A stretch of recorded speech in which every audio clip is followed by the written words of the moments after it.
गजरौला, अमरोहा, उत्तर प्रदेश 23 दिसंबर। देश के प्रमुख राजनीतिक दलों की तरह संसद परिसर में किसानों को भी प्रदर्शन की अनुमति दी जानी चाहिए। भाकियू संयुक्त मोर्चा के राष्ट्रीय अध्यक्ष नरेश चौधरी ने कहा कि चौधरी चरण सिंह किसानों के प्रवक्ता थे। ये दुर्भाग्यपूर्ण है कि संसद के शीतकालीन सत्र के दौरान राजनीतिक दलों के गैर जरूरी प्रदर्शन व शोरगुल में किसानों के मुद्दे गौण हो गए। कोई भी राजनीतिक दल ग्रामीण भारत की समस्याओं को लेकर गंभीर नहीं दिखाई दिया। किसानों को अपनी मांगों को लेकर संसद परिसर में धरना प्रदर्शन की अनुमति दी जानी चाहिए।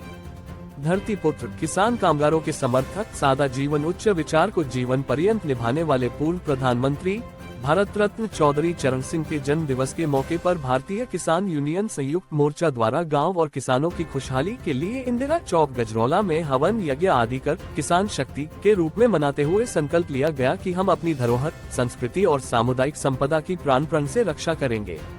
इस अवसर पर बड़ी संख्या में ग्रामीण उपस्थित रहे।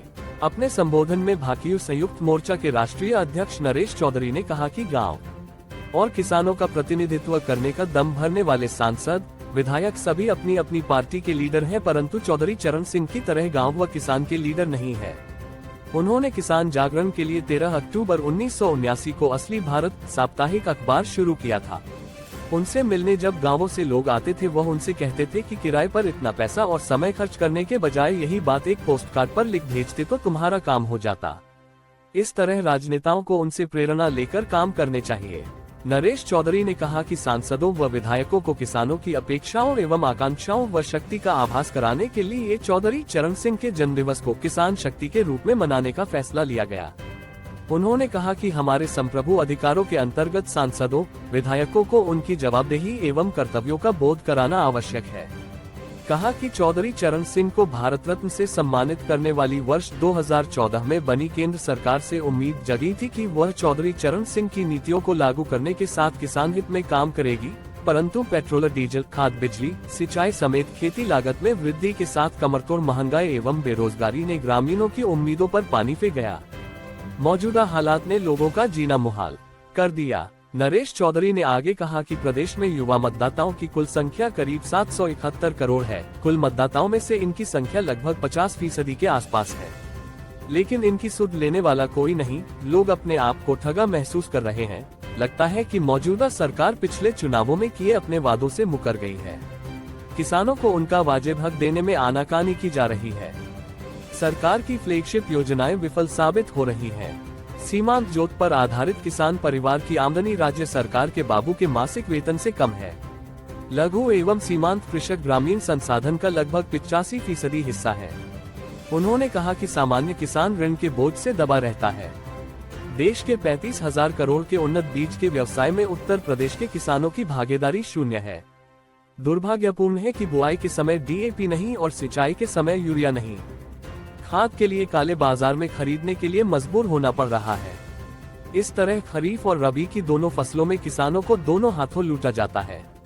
किसानों की आर्थिक तंगी तथा समुचित भंडारण व्यवस्था के अभाव में फसल कम दामों में बेचने की विवशता जगजाहिर है, परंतु सरकारी नीति इस दिशा में पूर्णतः निष्प्रभावी है।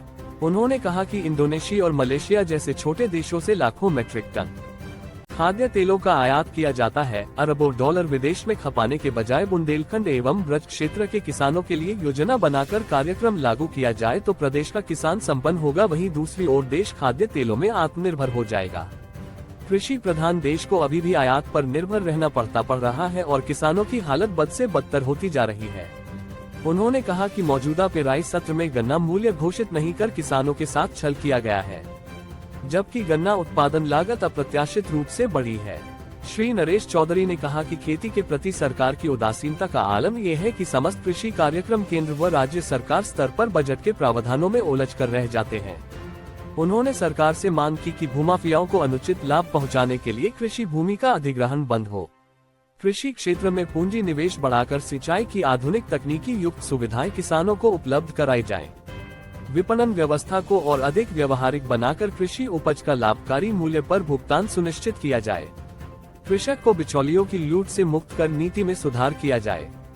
राष्ट्रीय अध्यक्ष ने दिल्ली नोएडा डायरेक्ट डीएनडी मार्ग पर की जा रही वसूली पर सुप्रीम कोर्ट के हाल ही में आदेश पर प्रतिक्रिया व्यक्त करते हुए कहा कि पब्लिक प्राइवेट पार्टनरशिप के आधार पर सार्वजनिक इंफ्रास्ट्रक्चर बनाने के इस चलन में किस तरह राजनेता, ठेकेदार, अधिकारी और प्राइवेट कंपनियों ने टोल टैक्स तय करने तथा वसूली में लूट मचा रही है और सड़कों का अनुचित बोझ आम सड़क यूजर्स को उठाना पड़ रहा है। फर्क नहीं पड़ता हमें उनकी बददुआओं से, वो सूरज बुझाना चाहते हैं ठंडी हवाओं से। आज चौधरी चरण सिंह का जन्मदिन है, उनकी स्मृतियों को नमन।